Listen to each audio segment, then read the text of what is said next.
one of the reasons we wanted to have you on, Will, is that there's ripples in professional sports, ripples in cable broadcasting. Is that the Sinclair-controlled Diamond Sports Group is going to declare bankruptcy soon, if they haven't already.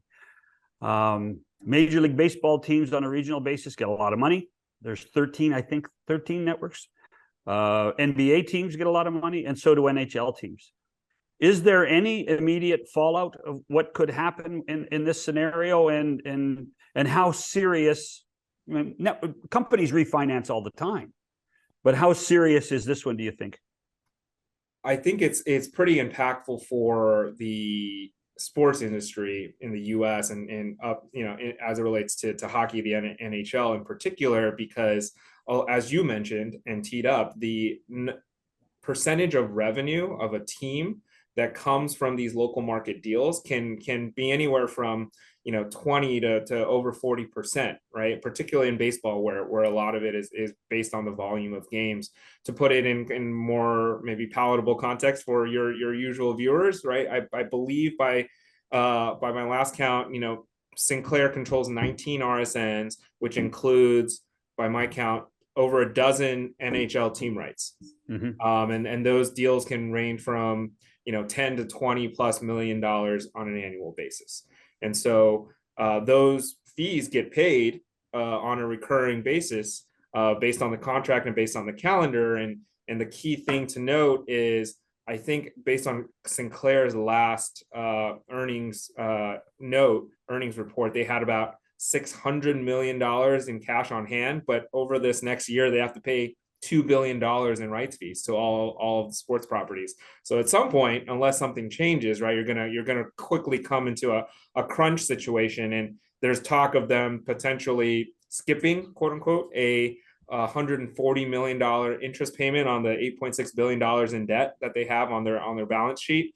And that will start a clock, right, a 30-day clock of when if you miss another payment, right, in another 30 days, then the financial ramifications really start to pile up. So what that means for sports teams that are in deals with Sinclair is that you're either going to get a delay in getting your fee payment, even though my understanding is Sinclair and Diamond have communicated to all their rights holder partners that, like, look, we're gonna still be good for the payments.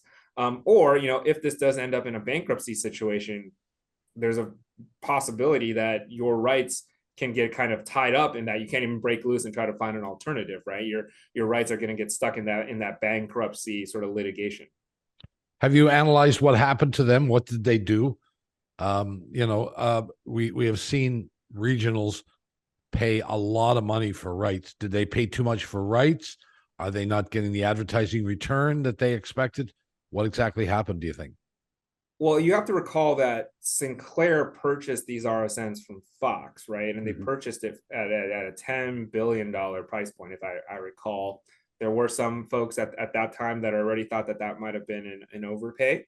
And then what has happened since they've taken control is the market has continued to evolve kind of away from the traditional cable system, which the local market RSN cable channels by definition are built upon. And so with more cord cutting, cord fraying, however you want to describe it, there's just less consumers in that ecosystem. Add to that fact that generally speaking, these sports rights continue to increase in value. Live sports is one of those things that continues to retain value and retain audience across the television ecosystem. So you have less consumers, which means you have less cash coming in from your cable company carriage providers. And then you don't have you have to pay more for the same set of rights.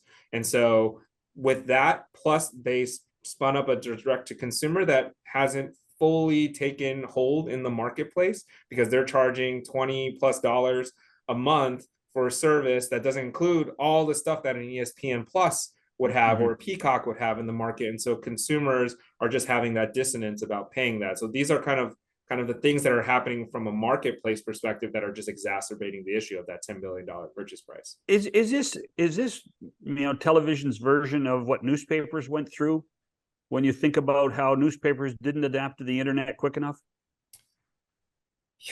In some ways, I think it depends. The question is really around if those newspapers were also owned by the same media conglomerates that then own television and then Right. own new media, right? I think it's a different analogy would be like Okay. looking at what a company like a Comcast, how it's structured, right? It has its cable carriage business. It runs various channels through NBC Universal. It has international operations now with Sky. But also it launched Peacock, right? It was like building for the future, trying to build where they see the consumers going. And I think the RSN business, particularly when it was in isolation, as entirely a cable carriage driven entity, Right. was kind of maybe not ideally and optimally set up for the future, which is why they invested in this direct to consumer offering. So if you're a commissioner of a league, of any of the leagues, what's your thought process right now?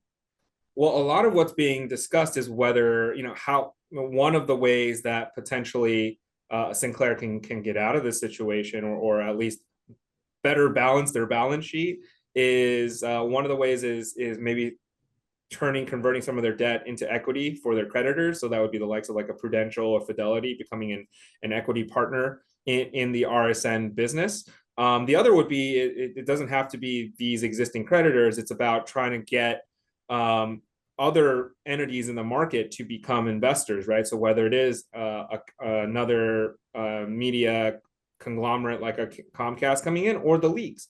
And the reason the leagues are a consideration here is, one, in many ways, they control those future rights. And what I mean by the future rights is future media rights, the digital rights, right? A lot of the recent news has been around Sinclair striking deals with a handful of these local teams for their digital and streaming rights, which historically have had to involve the league, because the leagues are doing deals with broadcasters on a national level that require digital rights now, and also managing things like a league pass offering, right? So the league has already been kind of pulled in more to these conversations overtly because of that digital rights piece.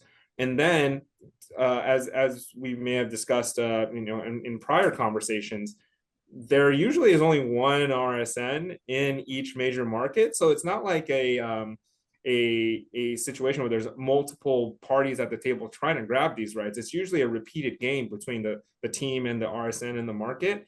And so because of that revenue piece, where it's such an important inflow of revenues and cash into the operation of these teams, like, you kind of need each other, right? They need them to survive in some way. Otherwise, that entire value, which could represent, again, upwards of 40% of your operating revenue, like that just goes away. And then what? Could you ever envision? And Ohio is a good example, because Ohio has it's got a great fan base, and has multiple teams in multiple leagues. The Cavs in the NBA, the two baseball teams, the Blue Jackets.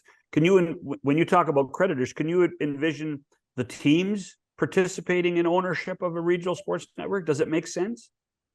I think we're starting to see that, right? It depends. It's as much about the team as the ownership of the team, right? Whether the team is kind of that main jewel in that owner's crown from a financial perspective, or if it's one of many things, right? And I think an example that we've seen in the marketplace is in DC, right? We're ready. We've had a situation where the ownership group of the teams in the market, Monumental Sports, Ted Leonsis and his ownership group, are now taking over the Comcast RSN in that market. Comcast is still going to be involved from an operational perspective in the short term, but from a pure ownership perspective, it went from 33% owned by the teams and Monumental to now being fully owned. And so it depends on the ownership and their wallet and their ability to pick up that entire cost going forward.